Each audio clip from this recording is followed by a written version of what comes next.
La cheville est une articulation essentielle.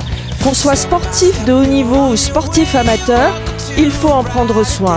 Pour nous en parler et nous confier tous leurs secrets, ce matin, nous sommes avec des marathoniennes, des triathlètes et des spécialistes du trail. Pourquoi vous vous êtes mise à la course à pied et qu'est-ce que ça vous apporte? Je pratique la course à pied depuis l'âge de 20 ans et curieusement, j'ai tout de suite commencé par vouloir faire des grandes distances. Donc j'ai fait 2 marathons, j'avais 23 ans, Paris et New York. Et en fait, c'était avec des amis, parce que souvent on parle de la course à pied comme d'un sport individuel, mais c'est aussi et surtout un sport collectif. Et puis ça fixait un objectif, c'est-à-dire que moi je faisais beaucoup de compétitions de tennis, etc. Et la course à pied, et notamment l'entraînement du marathon, c'est un entraînement qui est sur du long terme. Donc qui demande un peu une hygiène de vie, une hygiène alimentaire. Donc c'était un plaisir d'arriver à avoir un objectif de courir un marathon, en plus dans une ville comme New York. Voilà. Et j'ai continué de pratiquer le marathon pendant plusieurs années.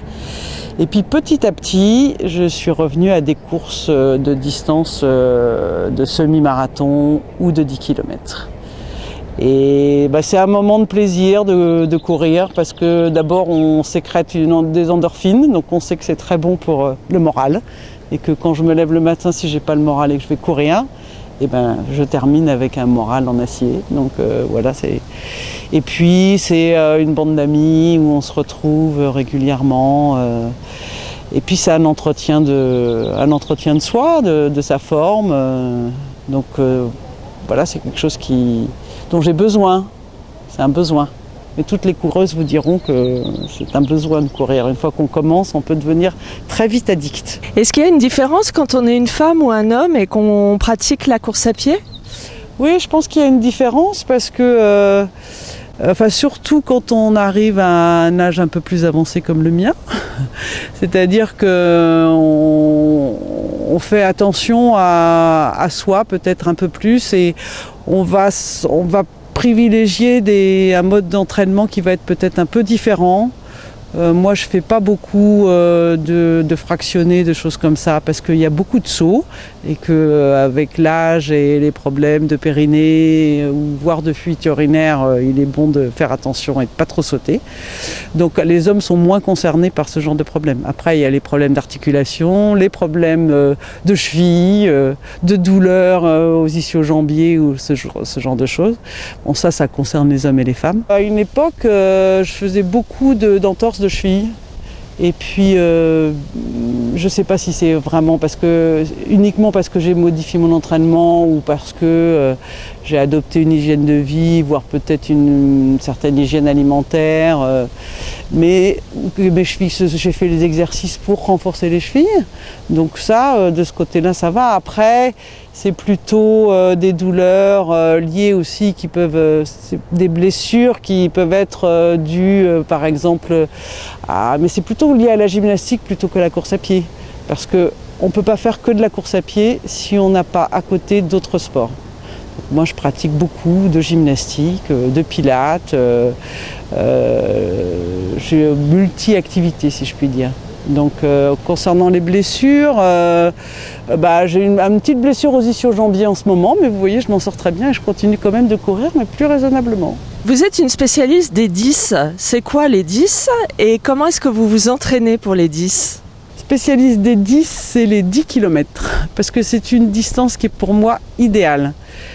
C'est pas du sprint, donc parce que le sprint, j'ai jamais été très bonne et puis à un moment donné, c'est trop traumatisant pour les articulations, etc.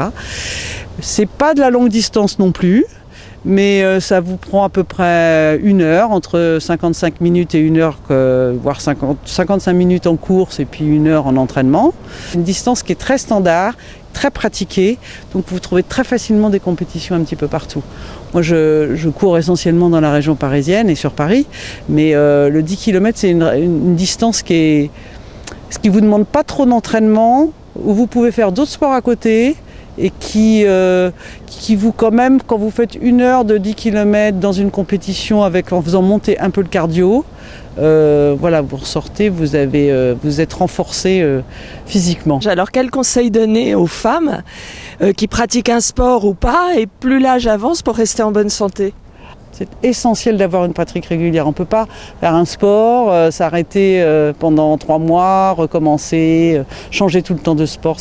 C'est un peu de persévérance, du plaisir à trouver des amis qui peuvent faire la même chose que vous, parce que quel que soit le sport. Et puis s'écouter, savoir écouter son corps. Parce qu'on ne fait pas les mêmes sports, ni de la même façon à 20 ans, à 30 ans, à 40, 50 ou 60 ans. Voilà, moi je continue d'en faire beaucoup. Je fais pratiquement du sport 6 jours sur 7.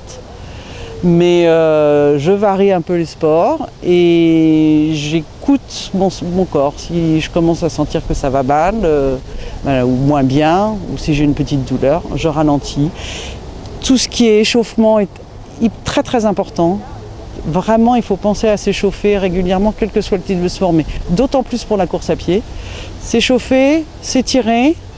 Donc il n'y a pas que la course à pied dans la course à pied, c'est ça aussi qui est intéressant et c'est ça qui vous maintient en bonne santé. C'est que vous faites à côté de l'échauffement, de l'étirement et beaucoup d'assouplissement et pour éviter l'arthrose.